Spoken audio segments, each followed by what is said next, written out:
శ్రీమంతుడు cinema దర్శకుడు కొరటాల శివకు ఈరోజు సుప్రీంకోర్టులో చుక్కెదురైంది.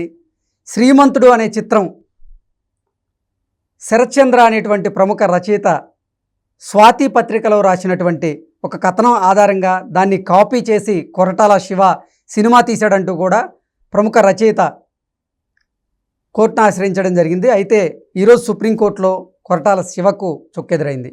ఇక ఈ అంశానికి సంబంధించి మనతో మాట్లాడేందుకు ప్రముఖ సినీ క్రిటిక్ దాసరి విజ్ఞాన్ మనతో ఉన్నారు. ఆయనతో మాట్లాడదాం. విజ్ఞాన్ గారు హాయ్ అండి. హాయ్. శ్రీమంతుడు సినిమా దర్శకుడు కొరటాల శివకు ఈరోజు సుప్రీంకోర్టులో చుక్కెదురైంది. ఆ కథ కాపీ అంటూ కూడా ఆ కథకు సంబంధించినటువంటి రచయిత గతంలో నాంపల్లి కోర్టులో వేశారు. అది హైకోర్టులో మళ్ళీ సవాల్ చేశారు శివగారు. తర్వాత మళ్ళీ సుప్రీంకోర్టు వరకు ఆశ్రయించాల్సి వచ్చింది. సుప్రీంకోర్టులో ఈరోజు శివగారికి చుక్కెదురైంది. ఏంటి ఈ పరిణామాలను ఎలా చూడవచ్చు? అసలు ఏం జరిగింది? ఫర్ ఎగ్జాంపుల్ ఏదైనా ఒకటి మనది నేనే రాశాను, నాది వాడు ఎవడో కాపీ కొట్టాడు, నేనే ఏదో చేశాను, నేనే ఇంట్రడ్యూస్ చేశాను, నేనే పరిచయం చేశాను, ఇలాంటివి చాలా మనం చూస్తూనే ఉన్నాం. నెంబర్ 1, ఎవడో ఏదో రాశాడు, పిచ్చుక మీద ఒక చిన్న కథ రాశాడు, ఎవడో అడ్రస్ లేనోడు. చాలా ధైర్యంగా చెప్తున్నా వాడు అడ్రస్ లేనోడే. అండ్ దాన్ని ఆ ప్రేరణ పొంది ఒక చిన్న సినిమా రూపొందించి బలగం అనే ఒక అద్భుతమైన కథ వచ్చింది. అది ఎక్కడికో వెళ్ళింది. అంటే ఆల్మోస్ట్ ఇంకా అవార్డ్స్ కూడా బాగానే వచ్చాయి. ఎంత చెప్పినా తక్కువే బలగం గురించి. సో అట్లా అది హిట్ అయిన తర్వాత ఇడు వస్తాడు లింగ్ అనుకుంటా, ఇది నాది, నేను అప్పుడెప్పుడో రాశాను, నా ఆర్టికల్ చూడండి, వాడు నాకు ఏదో కంపెన్సేషన్ ఇవ్వాలి. అదే బలగం ఒకరోజు ఆడి అసలు అది ఆడకపోయినా ఒక ఆటకే వెళ్ళిపోయింది అనుకో, ఇటు రాడు అనుకుంటాడు. వీళ్ళకి మనిషికి అత్యాశ ఎక్కువ, ప్రతి ఒక్కడికి. ఈవెన్ నెక్స్ట్ అంటే మనం చేసిన పని మనది అనుకున్నది ఇంకోటి ఎవడో దాన్ని ఇంప్లిమెంట్ చేసి సక్సెస్ పొందాడు అనుకో, వీడి వల్ల కాంది వాడు చేశాడు అంటే అది ఇండైరెక్ట్గా వీడికే గుర్తింపు. వీడు వాడి కాళ్ళు కడిగి నెత్తించల్లుకోవాలి, ఒరే నా వల్ల కాంది నువ్వు చేసావు, చాలా సంతోషం అని. ఇంకా కావాలంటే వాడికి సన్మానం చేయాలి. కానీ మన వాళ్ళు అట్లా ఉండరు. నాది తీసుకొని అట్లా చేస్తావు, ఏ డబ్బులు నాకు, అట్లా ఉంటారు అనమాట. ఈవెన్ కాంతారా సినిమాకి మన నవరస సాంగ్ని పాపము తెలుసో తెలియకో కాపీ చేసుకున్నాడు. అది పెద్ద హిట్ అయింది. ఆ తర్వాత అప్పటి వరకు ఓకే, హిట్ అయిన తర్వాత ఆయన వెళ్ళి 100 కోట్ల జరిమానా నాకు కావాలి, నాది 100 కోట్ల జరిమానా. నువ్వు పాట రాసినప్పుడు నీ మొహం మీద పావులా కూడా ఏడేవాడు. అది నిజంగా సీరియస్లీ, నువ్వు ఆ పాట రోడ్డు మీద పడితే పావులా కూడా ఏడు నీ మొహం మీద ఎవడు. ఎవరో నీ ప్రతిభని ఎక్కడికో ఎల్లలు చాటి వాడు ఎదిగితే నువ్వు వెళ్ళి వాడి కాళ్ళ దగ్గర పడి నాది కదా మీరు ఇలా చేశారు, నాకు ఎంతో కొంత ఇవ్వండి అంటే వాడు ఎంత వేస్తే ఆ ముష్టి అంత తీసుకొని బతకాల. కానీ అట్లా కాదు, వీళ్ళు ఏం చేస్తారంటే కాలర్ ఎగలేస్తారు, అంతీయు ఇంతీ అని. నెక్స్ట్ మళ్ళీ ఆ తర్వాత మధ్యకాలంలో ఇంకెవరు వచ్చారు, సొంత కథ కాదు, సొంత రచన కూడా కాదు, కోమలి సారంగ దరియా సాంగ్. అసలు ఆమెది కానే కాదు, ఆమె పరిచయం చేసింది జస్ట్ అట్లా జానపదగా. అదేదో సుద్దాల అశోక్ తేజకు నచ్చి ఆయన దాన్ని ఇంప్లిమెంట్ చేసి రకరకాల మార్పులు చేసి నెక్స్ట్ మన శేఖర్ కమల సినిమాలో పెడితే అది పెద్ద హిట్ అయిపోయింది. వెంటనే వచ్చింది లైమ్లైట్లో, నాది, నాకు డబ్బులు ఇవ్వాలి, నాకు అది చేయాలి, ఇది చేయాలి అని చెప్పేసి. వీళ్ళ అట్లే ఉంటుంది అత్యాశ మనిషికి, ప్రతి ఒక్కడికి అంతే కామన్. ఇదే కోవకు చెందినోడు వీడు. ఈ శేఖర్ చంద్ర ఏదో కథ రాసుకున్నాడు, సరే బాగానే ఉంది. ఆ తర్వాత అది ఒక మహేష్ బాబు లాంటి ఆయన, ఇప్పుడు అదే మహేష్ బాబు నిన్నగాక మొన్నగా కుర్చీ మడత పెట్టి, అది ఎవడో ఒక అడుక్కు తినే ఆయన రోడ్డు మీద జస్ట్ ఒక యాంకర్, మన యాంకరే గౌతమి, మనమ్మాయి వెళ్ళి మైక్ పెడితే కుర్చీ మడత పెట్టి అని ఏదో బూతు మతం మాడాడు. అది అప్పుడు బాగానే ఉండే, ఆమె చేసిన 6-7 months కూడా అది పోలా, అన్ఎక్స్పెక్టెడ్. మరి ఎక్కడ ట్రెండ్ అయిందో కానీ అనూహ్యంగా 7th-8th month అది పిక్చర్ ట్రెండ్ అయింది. ఇప్పుడు ఒక సినిమాలో పాటలాగా అయింది. అట్లా ఏది ఎప్పుడు ఎట్లయితే తెలియదు. ఇప్పుడు ఆయన వచ్చి నాకు 1 కోటి రూపాయలు, 10 కోట్లు అది నేనే సృష్టించాను, ద బుల్షిట్ పీపుల్. అసలు వాళ్ళని చూస్తే అసహ్యం వేస్తుంది నిజంగా. ఇప్పుడు ఈయన కూడా ఇంతే, సరే ఏదో రాశాడు, ఏం రాసావు నువ్వు, గొప్పింటోళ్ళు ఎవరైనా సరే డబ్బుల్ని ఊరికే అట్లా విచ్చలవిడిగా ఖర్చు పెట్టకుండా మీరు పెట్టే దాంట్లో 10వ వంతు ఒక చిన్న ఊరిని దత్తత తీసుకుంటే అక్కడ ఒక 10 కుటుంబాల్లో 20 కుటుంబాల్లో 100 కుటుంబాల్లో బాగుపడతాయి. వాళ్ళు ఏదో సంతోషంగా ఉంటారు. కొంచెం ఆలోచించండి. ఒక మంచి నీతి ఉన్నదే, పెద్ద ఆయన కూడా ఏం తప్పు కదేం రాయలా. ఆ నీతి ఎందుకు రాసావు నువ్వు?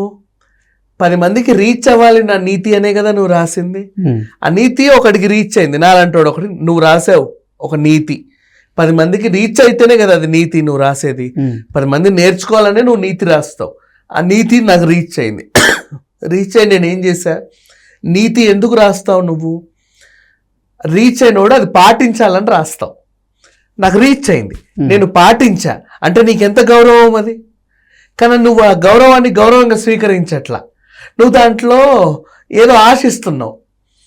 నువ్వు అంత చేస్తున్నావు కదా, నీ దగ్గర అంత ఉంది కదా, మరి అసలు ఈ నీతి నీకు ఇచ్చిన ఐడియా నేనే కదా, ముందు నాకు ఈ డబ్బులు.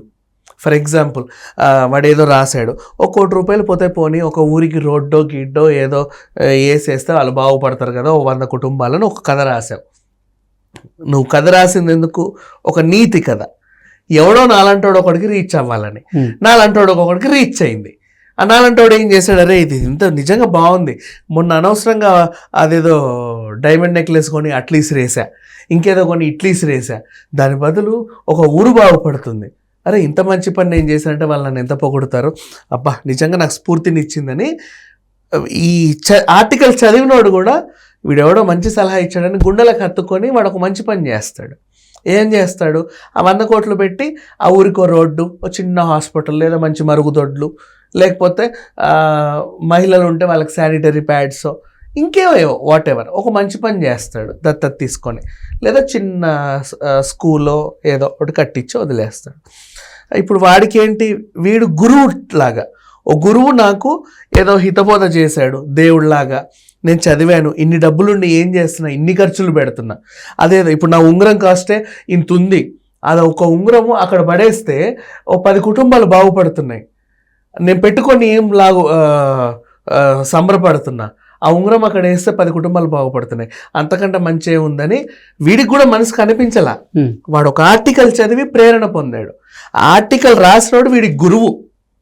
అట్లా గురుస్థానంలో వీడు అతన్ని ఆస్వాదించుకొని అతన్ని మొత్తం తన లోపల తీసుకొని ఆ పనిని ప్రారంభించాడు. ప్రారంభించి ఆ ఊరికి ఏదో మంచి చేశాడు, బాగానే ఉంది.